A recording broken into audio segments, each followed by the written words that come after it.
Salut les devins, c'est Saikyu. On se retrouve aujourd'hui pour ma toute première review de l'anime Guerre sanglante millénaire, le tout premier épisode, avec une joie des plus démesurées, 10 ans d'arrêt de l'anime. Cette review va prendre une tournure peut-être particulière, j'aviserai selon la tournure des choses les prochaines semaines, mais pour celle-ci, je vais démarrer par une salve d'informations concernant la diffusion, le nombre d'épisodes, des informations pratiques en tout cas qui devraient vous intéresser avant de rentrer directement au cœur de la review, et je clôturerai par une partie entre gros guillemets spoiler et également insolite, entre guillemets spoiler, car pour moi, rentrer dans le détail de sujets qui ont déjà été divulgués, révélés par le manga il y a de cela plusieurs années en arrière, donc dans ce même arc, Guerre sanglante millénaire, ou dans les romans déjà sortis il y a plusieurs années à l'étranger et il y a quelques semaines en France, ne relève à mon sens pas du spoiler. Si d'ailleurs vous avez une proposition pour un meilleur terme, plus adapté que spoiler, je serai preneur. Je vais essayer de faire plaisir durant tout ce qui précède cette partie-là à ceux qui, par je ne sais quelle situation, se seraient lancés sur Bleach que très récemment, ne connaîtraient pas les événements du manga et ne souhaiteraient pas alors aller dans les détails de certains éléments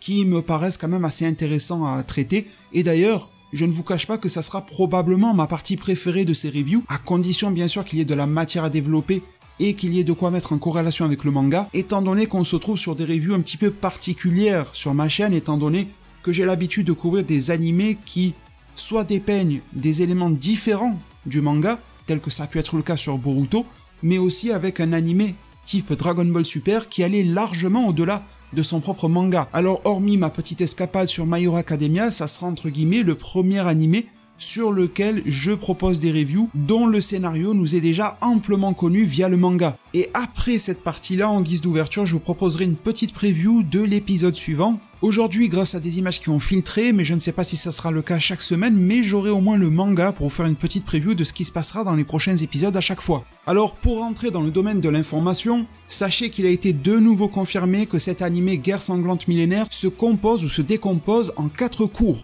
Le terme de cours est plutôt un terme technique qui s'utilise souvent à l'intérieur même d'une production, plutôt donc pour le staff, les équipes qui travaillent dessus. Ça nous est parfois révélé, parfois pas du tout sur une série. C'est le cas aujourd'hui, on peut considérer les cours comme des parties, donc 4 cours de 13 épisodes chacun.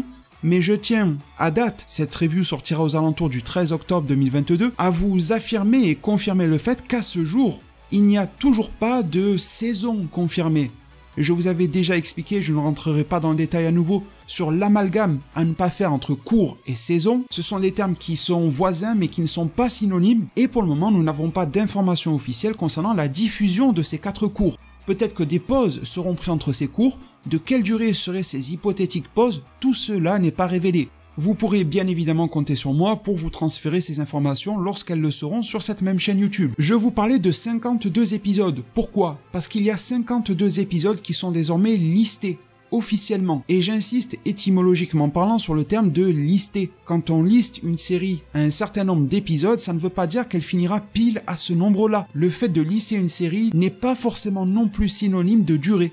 Alors avoir 52 épisodes sur cette série paraît plutôt logique, encore que un petit peu court vu qu'il va y avoir des rajouts par rapport au manga, mais même si je ne vais en citer que 2, étant donné qu'ils font écho à ma propre chaîne YouTube, les exemples sont très nombreux de séries d'animation japonaises qui sont listées pour un certain nombre d'épisodes et qui ne finissent pas du tout à ce nombre-là. Dragon Ball Super était listé à 133, et comme vous le savez, ça s'est clôturé à 131. Boruto, qui provient du même studio de production que Bleach, à savoir Studio Pierrot, était listé à 246 épisodes, et aujourd'hui nous en sommes à 270. Le fait d'avoir l'information listée est intéressant, car peut-être que la série Guerre sanglante millénaire y trouvera son terme au 52e, mais parfois le reste d'une série n'est pas listé, et ce pour plein de raisons. La première, je viens de l'évoquer, peut-être que c'est le bon nombre, mais parfois le diffuseur lui-même n'est pas sûr sur le nombre d'épisodes, ou alors le connaît mais préfère ne pas le révéler au grand public. Il arrive parfois que la suite n'est pas encore totalement validée par le comité de production, et donc vaut mieux annoncer un nombre sur lequel on est sûr et serein plutôt que de l'inconnu. Parfois, la suite est beaucoup trop lointaine. Je vous donne un exemple qui n'est là qu'à titre d'exemple, mais imaginons qu'il y ait cet animé Bleach, pour qu'ensuite nous ayons une saison 2 de Burn the Witch qui prendra son temps, pour qu'ensuite Bleach fasse son retour d'une manière ou d'une autre. Forcément que cette suite si lointaine ne serait pas listée, ce qui m'amène d'ailleurs à vous dire qu'une suite peut porter un tout autre nom. comme la série actuelle Bleach, n'est plus totalement Bleach, mais Bleach, guerre sanglante millénaire. Ça n'a l'air de rien pour nous, grand public, mais pour les officiels et les ayants droit, cela est très important. Donc si Bleach venait à adapter autre chose à la suite, tel que pourquoi pas les romans, il ne pourrait décemment pas être listé officiellement dans la liste des 52 épisodes. Tout cela pour vous dire que les voix sont réellement nombreuses par rapport à ce listing d'épisodes et que beaucoup de choses peuvent arriver au-delà, car 52 épisodes, ça fait à peu près 1 an de diffusion. C'est pas mal, mais cela voudrait dire qu'en octobre prochain, nous aurions terminé avec Bleach, et mon petit doigt tente à me dire que les ayants droit ne se sont pas relancés, et n'ont pas relancé une telle machine sur Bleach, simplement pour 1 année de modeste diffusion. Je vous informe également du fait qu'un nouveau Discord Bleach France a été créé. Je vous mets son lien en description, n'hésitez pas à le rejoindre. Alors moi je suis pas tellement porté que ça sur le Discord, mais j'ai plus ou moins participé à sa création, si on peut le dire ainsi, de manière très éloignée, un petit peu comme les personnages de soutien sur Naruto Storm, t'appuies sur LBRB, ils descendent un petit peu, mais voilà, pas plus.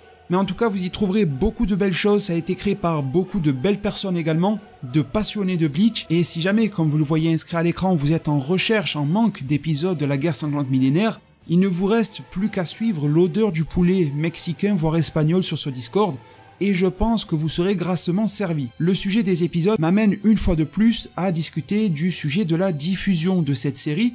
Alors, sur Disney+, en France, à date, et contrairement à ce que certaines personnes, certains comptes sur internet, mal renseignés, mal intentionnés, je ne sais pas, pouvaient nous affirmer haut et fort sur internet, Bleach n'est pas arrivé en simulcast en France sur Disney+, ni même sur aucune autre plateforme légale. Tous les sites web qui vous le diffusent relèvent de l'illégalité. C'est arrivé sur Disney+ dans certains pays, mais pas chez nous. C'est réellement regrettable. Nous n'avons d'ailleurs toujours aucune nouvelle du transfert de l'ancienne série. L'originel Bleach qui était sur ADN et Crunchyroll, est-ce que les rumeurs qui faisaient état du 26 octobre auront raison ou pas? Peut-être auront-elles bon uniquement pour les pays qui ont été touchés par Disney+ guerre sanglante millénaire, vu que ce n'est pas notre cas. On peut peut-être s'inquiéter sur le sujet. En France, pour le moment, nous avons régressé totalement sur le sujet Bleach, qui était accessible sur plusieurs plateformes de diffusion. Ils nous l'ont enlevé. Rien n'est acté officiellement concernant le transfert, et rien n'est acté officiellement concernant l'arrivée de la nouvelle série. De plus, l'épisode a leaké, il me semble un petit peu moins de 24 heures avant sa diffusion qui était au 10 octobre. Alors je vous ai déjà donné une belle indication concernant les effluves de poulet espagnol à suivre, et je suis vraiment pas là pour vous faire la morale sur le sujet, dans le cas où l'anime ne sort pas légalement. Vous le regardez comme vous pouvez, où vous pouvez, quand vous pouvez. Quand il y a une plateforme légale, je redirige toujours vers celle-ci, mais quand elle n'y est pas, que voulez-vous que je fasse? Alors par contre, j'aimerais au moins vous apporter quelques conseils. Si l'épisode se met à leaker avant la date de sortie, ou très rapidement après sa sortie japonaise, vraiment ne le regardez qu'avec des sous-titres corrects. Si c'est pour voir écrire « ban, je suppose » au lieu de « Bankai », ça veut bien dire que toute la traduction est foirée. Et franchement, on va pas se le cacher, je sais qu'il y en a plusieurs dans les commentaires qui vont me dire « Non, mais après on a la bonne traduction, on va le voir ». Faut se dire les termes. La plupart des gens vont le regarder avec une traduction toute foireuse en se disant je le regarderai plus tard. Finalement, par flemme, ils vont pas aller le voir, il va y avoir le nouveau Chainsaw Man ou je sais pas quoi. Et dans la tête, ce qui va rester, c'était ces traductions pourries et des idées reçues sur l'anime, son histoire. Surtout qu'il y a une sorte de réputation à se refaire par rapport à l'arc en manga. Si on passe à côté à cause des traductions, franchement, on aura tous 0 sur 20. Je vous conseille, franchement, à la limite, si vous êtes pressé, de le regarder une première fois sans sous-titres. Limite, vous les désactivez quand il y a les sous-titres un petit peu pourris, et je vous garantis que vous allez remarquer masse de détails que vous auriez pas vu avec les sous-titres, et après vous aurez qu'une envie, le revoir avec les bons sous-titres. Et là vous allez avoir une expérience qui sera vraiment totale, intégrale, en avant-première et tout ce qu'il faut.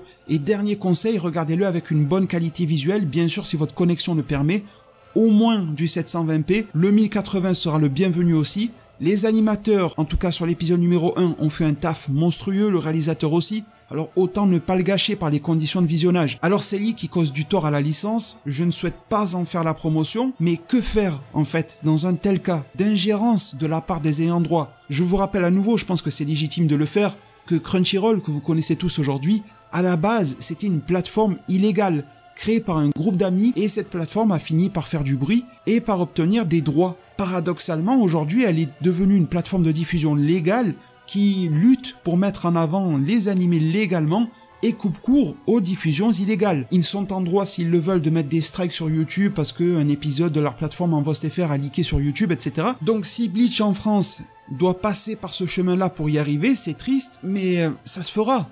Au final, en voyant ce leak, je vous dis la vérité. Tristement, ce n'est pas avec le sourire aux lèvres que j'ai pensé ça, mais je n'ai pas pu m'empêcher de me dire que c'était bien fait pour eux. Et quand je dis eux, c'est pas du tout le staff du studio Pierrot qui s'est donné corps et âme, pas du tout pour Tite Kubo, l'auteur qui s'implique comme jamais sur le nouvel animé, mais bien fait pour les ayants droit. Et ce flou qui entoure la relation commerciale Viz Media et Disney+.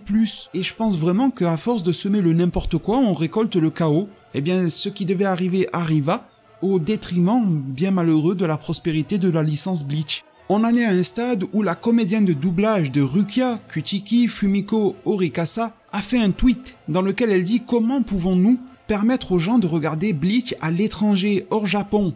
Je veux que tout le monde le regarde, mais je suis désolé, je ne sais pas comment le regarder à l'étranger. Je vais demander au staff. » Donc c'est pour vous dire à quel point cette situation est réellement chaotique. Bien sûr, au niveau de Bleach, il y a plus grave dans la vie, on reste sur des sujets passion, comme je le rappelle à chaque fois, mais en matière de gestion, ça reste tout de même un petit désastre. Alors de manière un petit peu plus triviale, j'aimerais vous informer sur le fait que Tite Kubo nous a partagé un visuel de sa propre main, bien sûr pour célébrer le lancement de cette nouvelle série, avec ce Ichigo lévitant d'une certaine manière qui nous rappelle un petit peu Ichigo à l'intérieur de son monde interne flottant, et le texte qui est apposé veut tout simplement dire la guerre sanglante de 1000 ans. Avec un certain trait d'humour, mais de manière tout à fait officielle, sachez également que la fameuse canette de Coca-Cola, la fameuse sans sucre qui était en édition limitée collaboration avec Bleach, a été révélée au Japon en matière de design, plusieurs personnes ont pu la goûter, je n'ai pas encore lu ou vu de retour à ce sujet. Elle est promise comme ayant un parfum d'action, allez savoir ce qu'ils peuvent mettre comme arôme à l'intérieur pour donner un parfum d'action. En tout cas, je trouve la canette vraiment magnifique, je vais essayer de me la procurer. Et en parlant de ça, ça tombe bien parce que l'un de mes partenaires de marque de la chaîne, JD World, le propose à l'achat sur son site. Vous avez des codes promo en réduction, moi je prends rien sur ces codes, c'est vraiment juste pour vous mettre bien. Donc n'hésitez pas à checker ça dans la description et en même temps ça m'a permis de vous informer sur le reveal de cette fameuse canette. Le dénommé Lo sur Twitter nous rapporte un fait très intéressant à ce sujet-là, une belle anecdote, à savoir que comme vous le voyez à l'écran, il y a eu une nouvelle vague de pubs concernant ces canettes et ce Coca-Cola Bleach. Lorsque l'on le voit comme ça ressemble à quelque chose d'ancien, assez stylisé, mais pas plus, sauf qu'il faut le mettre en comparaison de pubs déjà existantes de Coca-Cola dans le passé, à l'époque de la Seconde Guerre mondiale, et la même marque de cola faisait la promotion de ces boissons en pleine période de guerre en utilisant des personnages féminins pour séduire le public masculin et l'appeler à l'achat du coca. Des visuels d'époque ont donc été repris et adaptés pour Bleach, et ce n'est pas anodin étant donné que il y a le Wandenreich, les Quincy sur une thématique allemande principalement sur la période nazie de ce pays, et Coca-Cola a alors eu la subtile idée d'associer cette guerre fictive de Bleach à celle qui a réellement eu dans notre propre monde, celle que l'on a dénommée la Seconde Guerre mondiale. Alors cet épisode numéro 1 de la guerre sanglante millénaire, commençons par son animation, elle était de très haute volée, plusieurs crans au-dessus des 3 derniers trailers en termes de dynamisme. Je ne pourrais pas dire que les dessins et l'animation sont parfaits en tout temps durant l'épisode, car il faut être honnête, il y a des plans et des visages qui selon les scènes sont nettement moins travaillés que d'autres. C'est normal, ça arrive dans tous les animés, mais je me dis que peut-être pour les 2 premiers épisodes on aurait pu avoir la max totale, mais je noterai aussi que sur certaines phases de l'épisode, ils ont fait aussi des efforts pour que même en 2D la synchronisation labiale se ressente, principalement pour dire que certains mouvements de bouche dans des passages clés de l'épisode tels que le fameux Kurosaki Ichigo Shinigami Daiko, donc Ichigo Kurosaki Shinigami remplaçant qui a été lancé par Ichigo durant l'épisode, soient synchronisés avec les mouvements de bouche réels que ferait un être humain qui parlerait en japonais. Ça arrive très peu dans une animation en 2D, c'est quasiment tout le temps le cas dans une animation en 3D. C'est l'un des rares avantages à mes yeux de la 3D, eh bien ils ont fait l'effort sur certains passages d'accorder cela. Ce n'est pas tout au long de l'épisode, je me doute que c'est beaucoup trop chronophage, presque énergivore pour eux, de devoir millimétrer l'animation des mouvements de bouche tout au long même d'un seul épisode. Mais tout cela pour dire que si certains plans manquent de détails, d'autres en ont tout de même bénéficié. Et ce qui prime au final, c'est que cet épisode, du début à la fin, dans la balance, c'est tout de même une forme de suprématie de son animation qui en ressort. Mais à mon sens, il y a 3 points majeurs qui ressortent sur le plan visuel. Premièrement, c'est la réalisation, absolument incroyable. Deuxièmement, l'ambiance, c'était déjà un des points forts de Bleach l'originel, ça se perpétue ici. Et troisièmement, la direction artistique. Alors je suis toujours nostalgique de celle d'époque, mais malgré tout, je trouve qu'une fois plongé dans l'épisode, la nouvelle donne l'impression d'être un prolongement de l'ancienne et non forcément d'être une cassure. Mais j'aimerais vraiment insister sur la réalisation de cet épisode-là. Quand je parle de réalisation, j'en parle réellement au sens cinématographique. Je tiens à préciser quelque chose de très important, c'est que ce monsieur, Tomohisa Taguchi, a travaillé en même temps sur le nouvel anime Bleach et continue de travailler dessus bien sûr, mais il était aussi sur un autre sujet, à savoir le film s'appelant Le Tunnel vers l'été, la fin des au revoir. La réalisation y est extrêmement soignée. On y voit qu'il y a une maîtrise et une sincère vision de l'utilisation des diverses technologies, notamment lorsqu'il s'agit de mixer 2D et 3D. Ça se retrouve une nouvelle fois dans Bleach. C'était quelque chose qu'il avait déjà imposé dans l'anime Akuma Drive, et c'est une personne qui pour moi comprend clairement comment exposer des scènes, comment les mettre en avant, comment les faire comprendre, et surtout comment les rendre mémorables aux yeux de ceux qui les regardent, et comment faire en sorte que certaines scènes soient tout simplement et purement iconiques. Il y a déjà, dans ce premier épisode de Bleach, au moins une dizaine de plans qui resteront gravés dans les mémoires, et c'est pas donné du tout à tous les réalisateurs de faire ça. Même si Tite Kubo dans la version manga posait d'excellentes bases, il y a beaucoup de réalisateurs qui auraient gâché le travail initial. Au contraire, là, il a été même sublimé. Surtout que cet épisode a pris le risque de conserver le rythme du manga, à savoir ce rythme très entremêlé. Vous avez bien remarqué que l'on passe d'une scène de nuit avec des Shinigami qui nous sont plutôt inconnus, on voit l'équipe de Ichigo, puis il y a des rajouts faits par l'anime, on va en parler après. On transite chez Ichigo pour ensuite avoir l'arrivée donc de cette armée Quincy, mais finalement le combat qui se lance ne nous sera pas montré d'un trait comme c'était le cas dans le manga, pour se retrouver dans le Rukongai avec Ikkaku, pour revenir du côté de la Soul Society avec Yamamoto, rebondir encore une fois à nouveau du côté de Ichigo, une scène qui va donner du sens aux propos de Sasakibe, pour terminer dans le repère des Quincy. Et je préfère vous le préciser dès maintenant, ce n'est pas du tout le repère des Holo, ce n'est pas du tout Las Noche ni le Wekomundo. Et en fait, avoir un épisode aussi entremêlé que cela, c'est plutôt difficile à gérer, surtout pour un réalisateur. Il aurait pu faire le choix d'adapter chronologiquement les choses différemment, mais non, il a préféré garder un très haut niveau de fidélité au manga d'origine, y compris dans l'ordre chronologique dont il raconte ses événements. Alors visuellement, au-delà de certaines scènes un petit peu plus secondaires, qui étaient moins bien dessinées que d'autres, etc., sur lesquelles on va passer l'éponge, j'ai quand même eu quelques petites déceptions. Encore une fois, des déceptions qui sont compensées par d'autres ajouts, tels que le reflet de Yamamoto sur le casque des Quincy qui vient lui déclarer la guerre, ce petit effet style ray tracing qui n'était pas dans le manga, vous voyez ce que je veux dire? Ça donne, encore une fois de plus, ça appuie la vision du réalisateur, et ça montre que les équipes techniques sont au top. Mais d'un autre aspect, sur cette même scène, entourant Yamamoto, le shunpo de ce dernier ne m'a pas du tout ébloui, vraiment, je l'ai trouvé en deçà de ce qui se faisait à l'époque dans Bleach. J'avais l'impression de voir un shunpo au rabais. La scène également, et sa phrase culte, au moment où il dira qu'il n'y a pas besoin de garde par ici, qu'il n'y a pas besoin de s'inquiéter, étant donné que lui, sa propre personne est là, et qu'il n'y a pas de meilleur garde dans la Soul Society que lui-même. C'est d'ailleurs le rôle qu'il est censé assurer en tant que capitaine commandant. Eh bien, par rapport au manga, je n'ai pas forcément ressenti la profondeur de son regard et la noirceur de ses émotions à ce moment-là. En plus, cette scène assez pesante a été plutôt allongée par rapport au manga. Il n'y a pas de scène particulière en plus, si ce n'est que le réalisateur, une fois de plus, nous en met plein la vue en nous montrant plus amplement le Seretei, chose que l'on ne voyait pas dans le manga, mais surtout les temps d'arrêt dans ces scènes-là sont plus longs qu'en manga, et on a l'impression, du moins j'ai l'impression, qu'en version animée, Yamamoto se fait mener. Ce qui est un peu le cas en réalité dans le manga. Il ne fera pas mouche non plus avec son attaque enflammée. Mais tout va très vite dans le manga. À l'intérieur de celui-ci, on a l'impression que Yamamoto est tellement sûr et fier de lui, et qu'en un instant, tout commence à s'écrouler. Avec le cas de Sasakibe, avec cette armée venue de nulle part qui vient le défier, d'habitude, des sbires ne lui résistent même pas une seule seconde, et au moment où Yamamoto croit faire ce qu'il fait d'habitude, à savoir retourner la situation en un instant, ils arrivent à s'enfuir avant que lui-même ne leur porte un coup. Tout va très vite dans le manga et ça vient servir le propos de la scène, alors que là en animé, avoir apporté quelques longueurs vient la dénaturer un tout petit peu et faire de sorte à ce que Yamamoto ne soit presque que l'ombre de lui-même. Pour clôturer sur cette partie visuelle, si la 2D était un pur régal du début à la fin, hormis quelques impairs, la 3D est aussi grandement mise à l'honneur dans ce nouvel animé.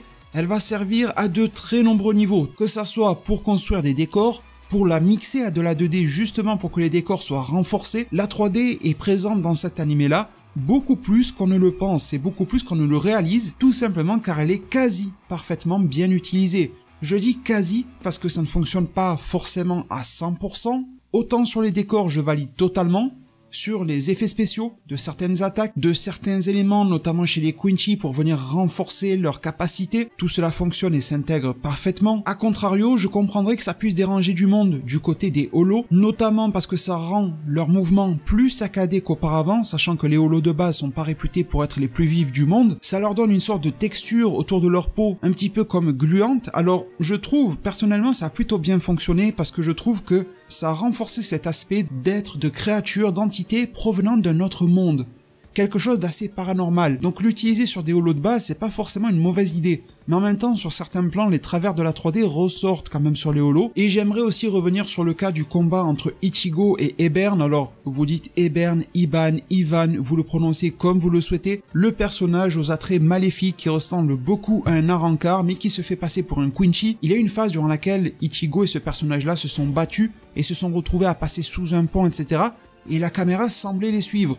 Si vous regardez bien, vous verrez qu'à un moment, il y a tout d'un coup un effet d'accélération et c'est là où la 3D va prendre complètement le relais. Puis ensuite, on va repasser sur une sorte de vitesse de défilement de l'image, si je peux le dire ainsi, qui ressemble à ce à quoi on avait déjà l'habitude auparavant. En fait, le réalisateur a eu la très bonne idée de combiner de la 3D et de la 2D, même sur des scènes en plein mouvement, pour arriver à certains passages, renforcer l'effet de plongée, les effets de remontée, les effets de prise de vitesse, et je vous avoue que j'ai rarement vu ça être fait. En tout cas, j'ai rarement vu un réalisateur ou des équipes d'animation y penser. Tout d'un coup, l'environnement passe en 3D, que ça soit le pont, l'eau en dessous, les personnages continuent de se mouvoir au-dessus, de s'attaquer, et tout d'un coup, on peut plus facilement jouer avec la caméra et nous renvoyer sur des plans qui sont en 2D ou alors hybrides 2D 3D, un petit peu plus classiques pour cet animé-là.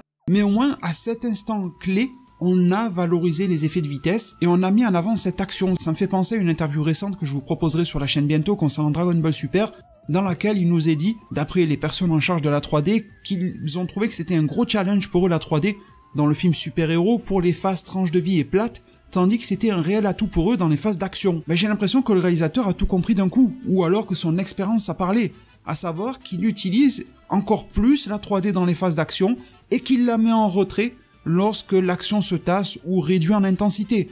Et dans les phases beaucoup plus calmes, telles que dans la chambre d'Ichigo, il n'en met presque pas, voire pas du tout. Il y a une réelle intelligence créative. Et pourtant, c'est moi qui vous le dis, et en matière de réticence vis-à-vis de la 3D, je pense que je peux facilement faire top 1. Donc vraiment, c'est que je trouve que ça a été réussi. Et c'est réussi non pas parce qu'on essaie de forcer à tout prix avec la 3D, mais parce que l'on comprend parfaitement ses avantages et ses inconvénients, et que l'on compose avec. On n'essaye pas de forcer malgré tout le passage. Sur cette partie visuelle, j'aimerais aussi vous dire que là, pour le moment, on est sur les 2 premiers épisodes. On sait d'ores et déjà que le 2 sera très beau. Il faudra voir à long terme comment cela va être. Est-ce que l'on va rester sur une dynamique aussi prononcée? Est-ce que les épisodes vont devenir plus statiques ou non? Comment cela va se passer en dehors des grands moments de l'œuvre, lorsqu'il y aura des moments beaucoup plus apaisés, moins importants scénaristiquement, mais intéressants pour les fans ou ceux qui pourraient devenir fans? Et cela, bien sûr, c'est l'avenir qui nous y répondra, mais c'est une crainte que je conserve aujourd'hui. On a déjà vu, on a de l'expérience maintenant, plusieurs animés nous faire le coup des premiers épisodes réussis, des grands moments réussis, mais dans des moments un petit peu plus standards, lever totalement le pied. J'espère que ça ne sera pas le cas de Bleach. Durant cette partie visuelle, je vous parlais de l'ambiance, mais que serait l'ambiance si elle n'était pas également appuyée par une belle partie sonore? C'est le cas dans cet épisode-là. Les voix sont juste sublimes. Derrière des voix, il n'y a pas qu'un timbre de voix reconnaissable et iconique, il y a aussi un jeu d'acteurs. Les fameux comédiens de doublage, les seiyuu tels qu'ils sont appelés en japonais, ils ont fait une prestation parfaite sur cet épisode-là. J'aimerais tout de même m'arrêter sur le cas de Yamamoto. C'est vrai qu'on l'avait déjà, comme de nombreux personnages de cet arc-là sur Bleach Brave Souls. Je vous avais déjà expliqué que son comédien de doublage est décédé, il a donc été remplacé. Alors sur le jeu Brave Souls, pour certaines actions, je trouvais que ce Yamamoto renouvelé faisait très bien son travail, mais franchement, dans cet animé avec beaucoup plus de jeux à proposer, je trouve en dessous de l'original, je ne vous le cache pas. On verra lorsque ce dernier sera plus mis en avant durant cet animé-là. J'aimerais également revenir sur le cas de Ichigo, qui a été clairement magistral, on l'attendait depuis tellement d'années, et il a rempli complètement son taf. Mais j'aimerais vous dire, si je devais pinailler, mais j'avais remarqué ça dès la promotion de cet animé, lorsque monsieur Masakazu Morita, qui interprète Ichigo, faisait des bankai un petit peu à tout va, surtout dans les dernières semaines, dans les derniers panels, etc. que je vous avais présentés. Eh bien, il y a quelque chose qui me semblait un petit peu différent dans son bankai, et j'ai compris. C'est qu'en fait, durant la promotion toute récente de cet animé, monsieur Morita faisait le bankai le tout premier que l'on entend dans l'épisode numéro 1, et je trouve que celui-ci sonne un tout petit peu autrement que dans la première série Bleach. L'énergie qu'il y met change un petit peu, et pourtant, dès le second Bankai, celui qui est entrecoupé par les paroles de Sasakibe, etc., eh bien, je retrouve totalement le Ichigo d'époque. Donc je pense que c'est plutôt pour marquer le coup, donner une petite énergie différente pour le retour, forcément. Ça reste difficile de poser des mots sur ça pour décrire, mais vous me direz en zone commentaire si vous l'avez ressenti. Concernant Ichigo, lorsqu'il parle sur un ton très calme, eh bien je ressens que son seiyuu a eu quelques rôles entre-temps, dont notamment Whis de Dragon Ball Super. D'ailleurs, si vous avez suivi les interviews de Morita, vous entendez que son timbre de voix naturel ressemble, surtout ses intonations, ressemblent un petit peu à celle de Whis, même si de toute évidence sa voix naturelle est amplement plus grave que celle de l'ange de l'universel de Dragon Ball Super, en n'en pas douter. Mais en tout cas, lorsqu'il y a des phrases à tonalité humoristique dans cet épisode numéro 1 de Bleach, j'ai l'impression que ce petit ton un petit peu narquois, un petit peu souriant, avec pas mal de légèreté qu'il accordait à Whis, ressort désormais sur Ichigo plus que de manière originelle. Sur le plan des musiques, j'ai trouvé que c'était un sans faute également dans cet épisode-là. Le remix de Number One fait tout à fait le travail, en plus ils ont fait une sorte d'extension qu'il n'y a pas forcément dans la version originale que j'avais pu entendre, lorsque tout d'un coup ça s'est apaisé et que l'on avait comme des instruments avant, si j'ai bonne mémoire, qui étaient en train de prolonger Number One. J'ai vraiment apprécié que le bruit des holos soit respecté par rapport à celui d'avant, il n'y a pas eu de changement particulier de bruitage, mais j'ai trouvé qu'ils étaient moins prédominants dans la balance des sons, ça m'a pas dérangé du tout, c'était peut-être même le bon choix à faire, parce qu'avant c'est vrai qu'ils cassaient un petit peu les oreilles, le bruitage du Santenkation de Orihime Inoue, etc., tout était là et ça faisait vraiment plaisir. Au niveau de l'histoire, sachez que cet épisode retrace 4 chapitres du manga, du 480 au 484 inclus.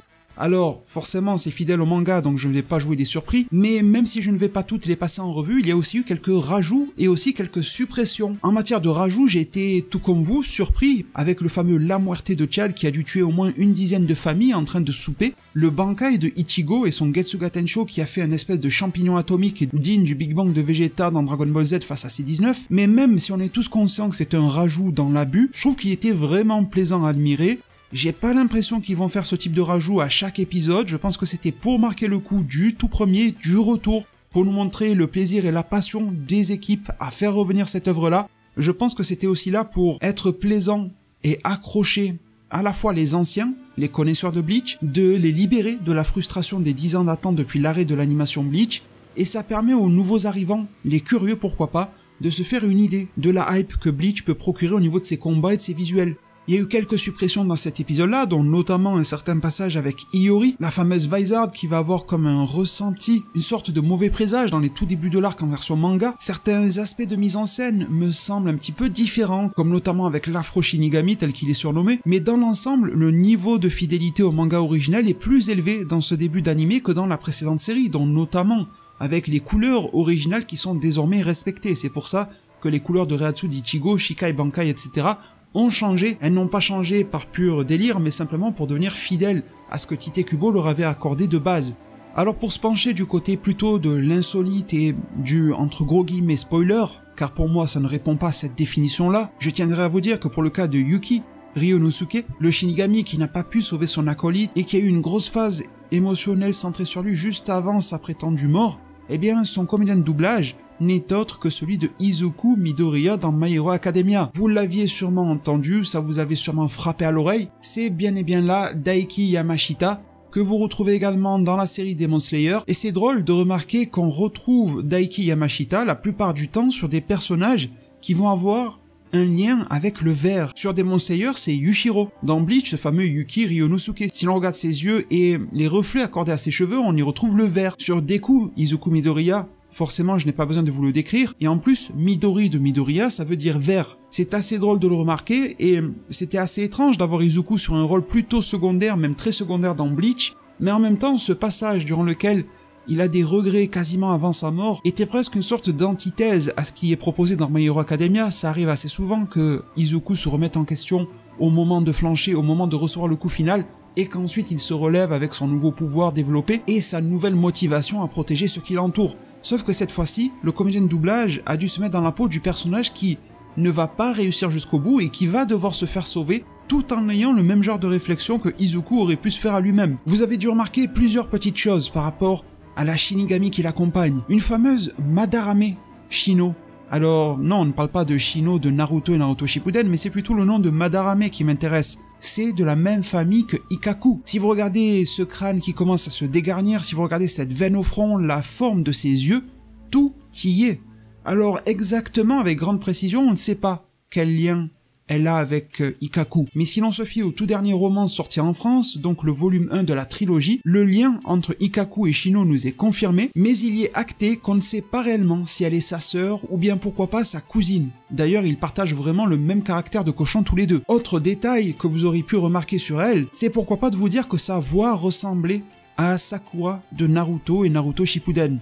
Alors, ce n'est pas le cas, mais vous ne seriez pas loin, étant donné que c'est madame Asami Seto qui fait sa voix, et elle a fait, entre autres, parmi tant d'autres rôles, Nobara Kugisaki de Jujutsu Kaisen. Jujutsu Kaisen est souvent accusé, ou à tort ou à raison, je ne sais pas, de recopier un petit peu des fondamentaux de Naruto et de Bleach, notamment pour Naruto avec ce fameux trio. On pouvait dire que Nobara était un petit peu la Sakura du groupe, d'ailleurs notamment sur certains aspects de son caractère. Son timbre de voix ressemblait beaucoup, en tout cas je trouve, même si elle le jouait différemment, ça tombe bien parce que ce n'est pas la même personne qui la double, mais du coup ceci explique cela, c'est Asami Seto qui s'est occupé de doubler Shino Madarame.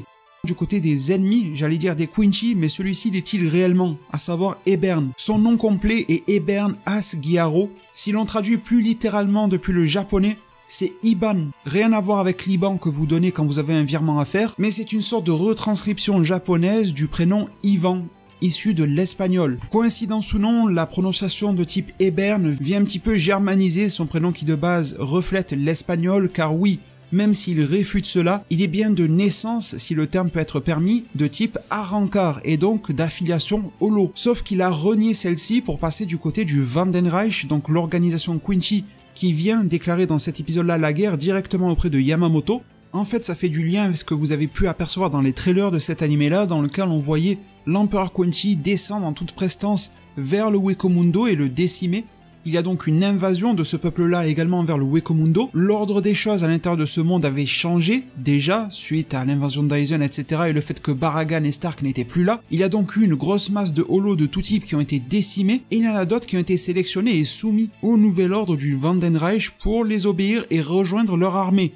Ebern est en fait ce type-là de Arrancar. Au moment de la tentative de vol de Bankai de la part de Ebern envers Ichigo, qui n'a pas pris effet comme vous l'avez constaté, il y a des mots qui sont prononcés en allemand de la part de Ebern, et je vous signale que son comédien de doublage est né en Allemagne. Je peux pas me qualifier du tout d'expert en allemand, mais bon, j'avais fait ça en LV1, donc j'ai quand même passé quelques années à le pratiquer, et je m'étais dit durant l'épisode, en écoutant monsieur Komada Wataru prononcer ces mots en allemand, que c'était pas si mal que ça, lorsque l'on sait que les Japonais ont beaucoup de mal à prononcer de l'anglais. Cette personne a donc un lien de près ou de loin avec l'Allemagne. En tout cas, certaines de ses racines sont localisées dans ce pays-là, donc on voit qu'ils ont quand même été loin, même dans les choix de recrutement, et les propos qu'il énonce sont restés non traduits en allemand durant l'animé, ça faisait plutôt stylé. Mais si vous voulez savoir ce qui se cache derrière ces termes, cette sorte d'incantation, il dira, je cite, « La mer devient nuage, les nuages deviennent la pluie.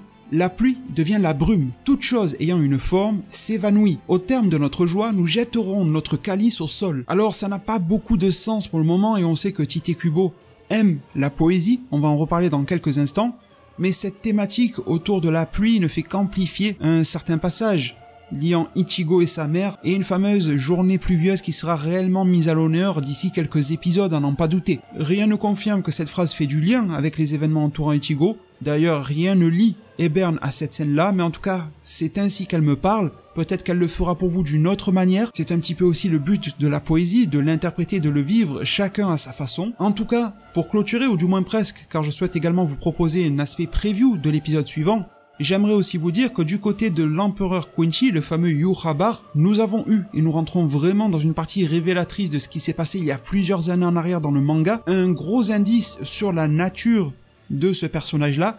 C'est pour ça que je n'en ai pas parlé dans la partie comédien de doublage, parce qu'il était vraiment impérial. Monsieur Takayuki Sugo, c'est pour ça que je n'arrête pas de dire que j'aimerais vraiment de tout cœur, si un jour le personnage de Moro de Dragon Ball Super devait avoir une adaptation en animé, en jeu vidéo ou autre, du moins qu'il soit doublé, que ça soit cette personne-là qui s'en occupe, je trouve que ça collerait totalement. C'est donc également ce monsieur qui fait la voix de Zangetsu, l'esprit habitant le Zanpakuto de Ichigo. C'est lui qui fait la voix de l'empereur Quincy, il y a forcément mille et une raisons à cela. Inutile de rentrer dans trop de détails aujourd'hui, même si vous êtes avare de spoilers, je pense que l'on mettrait ici la charrue avant les bœufs.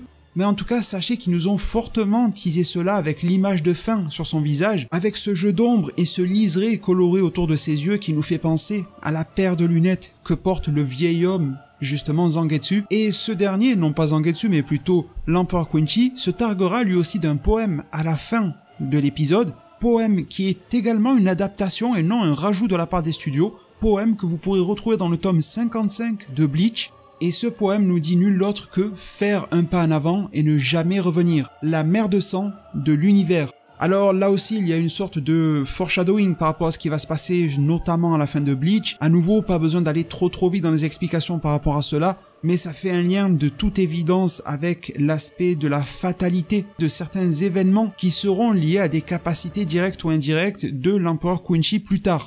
Deux faits insolites assez drôles à souligner que l'on remarquera qui diffèrent plus ou moins du manga. Premièrement, c'est la rapidité d'exécution de Inoue, phase qui existe dans le manga lorsque Ichigo va éjecter Ebern de sa chambre, sauf que la mise en scène du manga ne nous faisait pas trop comprendre ce que faisait Inoue entre les deux scènes.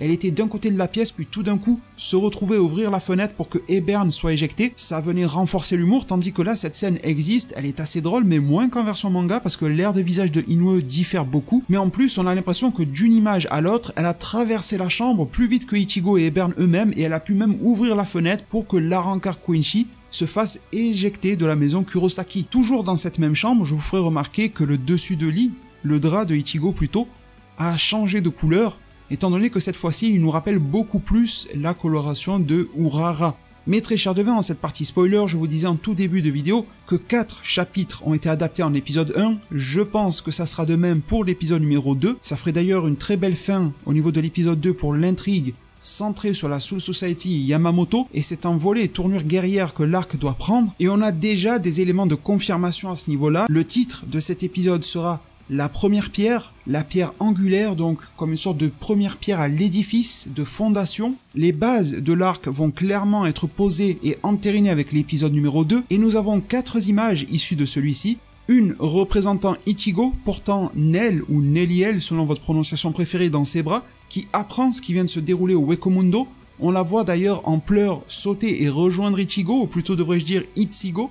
L'empereur Quincy dans toute sa splendeur qui est en train de trôner et de siéger, qui va avoir quelques tâches assez ingrantes à réaliser avec ses sbires, ou du moins à faire goûter à ses sbires, et la fameuse mise en place de Urara Kisuke qui va venir bien sûr pour épauler notre team principale dans l'œuvre Bleach, la team des héros. Comme d'habitude, lorsqu'il y a un voyage à organiser, c'est plus pratique que la SNCF, on s'adresse à Urara Kisuke, il organise tout. Cette fois-ci, ça va être direction le Wekomundo, et certaines grosses étapes attendent d'ores et déjà nos héros, des étapes qui diffèrent, j'ai envie de dire, totalement de celles que l'on a pu connaître dans l'arc Arrancar. Le prochain épisode devrait beaucoup plus poser les fondations aux objectifs que Ichigo et sa bande doivent remplir, les moyens dont ils vont se pourvoir pour y arriver, et on devrait très rapidement faire la connaissance de certains personnages plutôt hostiles pour ce groupe-là, et avoir dans les prochaines semaines des révélations assez épicées autour de Ichigo et de toute sa bande.